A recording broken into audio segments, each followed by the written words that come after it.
तो आपको क्या लगता है आजकल इंडियन टीम में इतनी इंजरीज क्यों हो रही हैं? मतलब बुमराह का तो सबको पता है एक्शन आजकल। एक तो क्या होता है, जब सचिन को इंजरी हुई तो सब कोई डॉक्टर थे, जब उनको एल्बो इंजरी हुई तो हर कोई डॉक्टर था। उसके बाद बुमराह को इंजरी हुई तो सब कोई थर्मोडायनामिक्स और मैकेनिक्स के एक्सपर्ट बन गए कि एक्शन ऐसे है, एक्शन वैसे है ना। तो ये क्या चक्कर है कि इंडियन टीम में इतनी इंजरीज क्यों हो रही हैं? क्या इतना कह सकता हूँ, ज़्यादातर मेरे को लगता है, I feel that these days gym training has मतलब बहुत ज़्यादा इन्वॉल्व हो गया है आपका लाइफ में। पुराने टाइम पे जिम ट्रेनिंग नहीं था उतना। Okay, so they use to do ground work and body work exercise. So I think work management का कहीं ना कहीं प्रॉब्लम आ रहा है। पर आजकल तो सर्टिफाइड ट्रेनर्स हैं सब जगह। Certification, it is the biggest fraud. Not fraud but it's a good also, sometime it's good. But ये वैसे ही है ना जैसे इंजीनियरिंग के लिए बीटेक की डिग्री है जो कोई काम की नहीं है। बिकॉज सी सर्टिफिकेशन कैसा है, आप एक सिंपल सी एक चीज़ बताओ मेरे को। अगर कोई आईआईटी की प्रिपरेशन कर रहा है, अगर मैं उसको बोलूँ तो फिटनेस में तेरे को सर्टिफिकेशन करना है, he can easily crack that because he is prepared for IIT. But what about the practical knowledge? Where is the practical knowledge?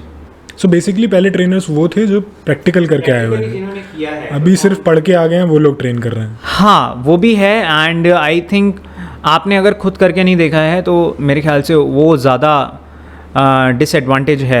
अगर आपने जिस लाइन का आपको खुद का नॉलेज के अलावा आपने उस लाइन को खुद प्रैक्टिकली हैंडल करके देखा है तो it will be much better, कि आपको उसका ज़्यादा एक्सपीरियंस होता है, आपको पता होता है। मैं खुद खेला हूँ, मैं क्रिकेटर्स को ट्रेन कर रहा हूँ, सो मेरे को अप्स एंड डाउन्स पता हैं क्रिकेटर्स की लाइफ में क्या होते हैं, किस तरीके से क्रिकेटर को एक ट्रेन करना चाहिए, किस तरीके एक फास्ट बॉलर को ट्रेन करना चाहिए, किस तरीके से एक बैट्समैन को ट्रेन करना चाहिए, उसका आइडिया है। अब अगर कोई क्रिकेट नहीं खेला है, if you ask him train this person, so उसका ट्रेनिंग करने का तरीका कम्प्लीटली डिफरेंट हो जाएगा। हो सकता है उसको ज़्यादा वेट उठवा दे, how he will read what kind of a bowling action he is, whether he is a hip dominant, whether he is a knee dominant. So there is entirely different thing. So practical knowledge होना सबसे भी important है कि life में। Right. और वैसे भी basically क्या है कि जिम में तो ट्रेनिंग करो या मतलब करना ही चाहिए ऑब्वियसली, लेकिन ग्राउंड फिटनेस बहुत ज़रूरी है बीइंग अ स्पोर्ट्समैन। सी हाँ, एक्चुअली हर चीज़ ज़रूरी है। अभी एक वर्ड है जिसे कहते हैं पीरियोडिक ट्रेनिंग, ठीक है, जिसमें क्या है हम ट्रेनिंग को शफल करते हैं। ओके, तो एक स्पोर्ट्समैन की लाइफ में वो बहुत ज़रूरी होता है। Pre season, post season, of season, ये 3 चीज़ें हैं। तो ये एंटायरी चीज़ डिपेंड करती है आपको कि पर्सन टू पर्सन कि आपको उसको कहाँ लेके जाना है। एक सपोज़ कोई जिसको अपनी रणजी ट्रॉफी के लिए प्रिपरेशन करनी है, ठीक है, वो प्री सीजन में, वो अभी सीज़न में है, मिड सीज़न में है, इट्स अ मिड सीज़न। अभी उसका ट्रेनिंग क्राइटेरिया बहुत अलग होगा जब वो मिड सीज़न में होगा। Then also he has to train. तो अगर आपको किसी मिड सीजन रणजी प्लेयर को बताना है तो आपको क्या थोड़ा बताइए। बेसिकली अगर मिड सीज़न कोई रणजी ट्रॉफी प्लेयर है सपोज़, ठीक है, उसको बेसिकली पावर लिफ्टिंग के ऊपर ज़्यादा ध्यान देना चाहिए mid season, because and 4 days a week you are playing a match, 1 day you are getting a rest, 1 day you have to do everything, traveling and all, 1 day only you are getting, so 1 day that is the maximum potential you have to do powerlifting।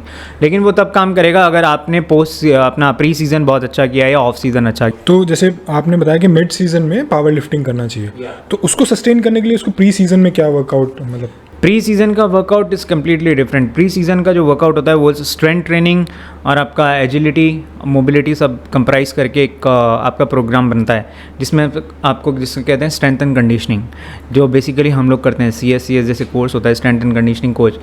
आज की date में सबको trainer नहीं बोला जाता, आज के date में we call them coach, strength and conditioning coach. Okay, so basically वो डिपेंड करता है आपका। Suppose there is a body type, अलग अलग बॉडी टाइप के लोग होते हैं। Suppose somebody is lean, somebody is fatty, okay, किसी को कोई एंडोमॉर्फ बंदा है, उसका मसल मास ज़्यादा है, फैट परसेंटेज थोड़ा ठीक है, अच्छा हेल्दी फैट अमाउंट पे है, सो उसका ट्रेनिंग स्टाइल एक लीन बंदे से काफ़ी डिफरेंट होगा। ओके, सो बेसिकली उनको स्ट्रेंथ और ग्राउंड वर्क दोनों पे ध्यान देना चाहिए। When you are off season you have to focus basically on hypertrophy, ठीक है, but hypertrophy is completely different in sports industry. आप थोड़ा एक्सप्लेन करिए इसको, मतलब बहुत सारे लोग होंगे जो इस टर्म को समझ नहीं पाएंगे। हाँ, हाइपरट्रॉफी का मतलब होता है आपको बेसिकली मसल को ग्रो करना। ओके, जैसे हम सिंपल वे में बोलूँ तो बॉडी बिल्डिंग स्टाइल कह देते हैं, ठीक है। सो वो भी बहुत ज़रूरी होता है बिकॉज हम लोग एंटायर ईयर हम लोग अपनी मसल्स को यूज़ करते हैं, ठीक है। अभी हमारा मसल जब हम यूज़ करेंगे तो वो हमारा शॉर्टनिंग भी होता है मसल का, हमारा फैट भी बर्न होता है, हमारा मसल भी बर्न होता है, ठीक है। सो उसको सस्टेन करने के लिए there is term call hypertrophy जो बेसिकली बॉडी बिल्डर्स करते हैं। सो एक स्पोर्ट्स पर्सन को ऑफ सीजन में वो भी करना चाहिए, हाइपरट्रॉफी करना चाहिए, बेसिकली मसल बिल्डिंग करना चाहिए, बिल्डिंग करनी चाहिए, मसल बिल्डिंग पे ध्यान देना चाहिए, ठीक है। After muscle building there should be a means he can take off for ground training also for some time. Okay, he should focus on muscle building and he should focus on his skill work, जिसमें आप drills वगैरह कहते हो लोग करते हैं अपने skill को और इम्प्रूव करने के लिए और इन्हेंस करने के लिए।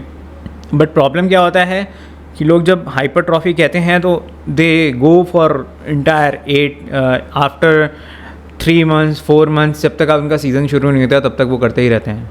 That is the biggest con. Basically पता होना चाहिए किस टाइम पे हाइपरट्रॉफी करनी है, फिर कब आपको सीजन के लिए तैयार हो, स्ट्रेंथ ट्रेनिंग के लिए जाना है, कब आपको फ्लेक्सिबिलिटी और मोबिलिटी पे चले जाना है, when you have to go switch yourself towards ground training. It's all depends on completely on person and only the good way is to go to a good trainer, या good and educated trainer, certified. Okay fine, if it's certified it's good, but if it's a good trainer also then it's also good. तो हम ना जब खेला करते थे तो हमें ना हर कोच ने यही बात बोला, आपको भी बोला, मुझे भी बोला, बीइंग अ फास्ट बॉलर, कि 140 डाल दो इंडिया में, इंडिया खेल जाओगे, है ना। बाहर का तो पता नहीं, पर इंडिया में अगर 140 फेंक दिया तो IPL तो गए, इंडिया भी खेल जाओगे एक दिन। 140 16 साल का लड़के को बताओ कि भाई 22 साल की उम्र में 140 6 साल तक ये फॉलो करेगा तो 140 डाल देगा। जी बिल्कुल। अब see it's depend upon person to person. अगर for example somebody is at the age of 16, किसी का बॉल का स्पीड 90 या 100 है, अभी मैं उसको बोलूँ तुझे 150 या you have to click 140 mark, so it's not possible for him, ठीक है। Fast bowler is a natural thing, okay.